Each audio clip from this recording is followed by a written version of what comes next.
Well, they mean us harm, but they basically want to make their country good. Look at what others do. China's a tremendous tariff maker, and India and Brazil and so many countries. And so we're not going to let that happen. That whole thing was wiped out by China mostly, but others, and just wiped out. But it's going to come back. It's going to come roaring back. It's all going to come roaring back. We're going to put tariffs on outside countries and outside people that really mean us harm. They want to, well, they mean us harm, but they basically want to make their country good. Look at what others do.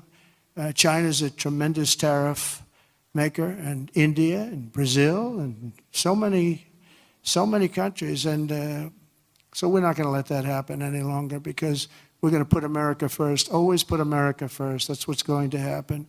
We're going to establish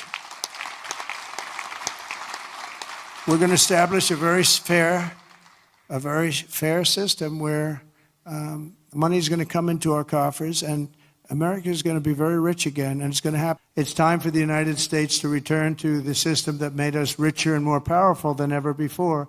Do you know the United States in 1870 to 1913, all tariffs, and that was the richest period in the history of the United States, relatively speaking. In other words, relatively.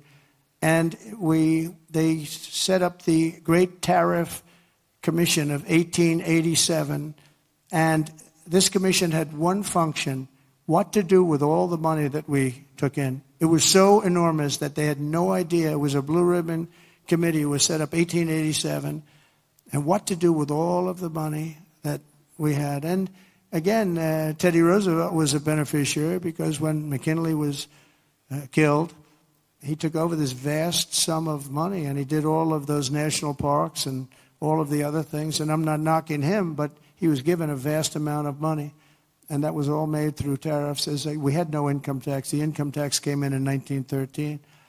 As I said in my speech last week, instead of taxing our citizens to enrich foreign nations, we should be tariffing and taxing foreign nations to enrich our citizens. Does that make sense, right?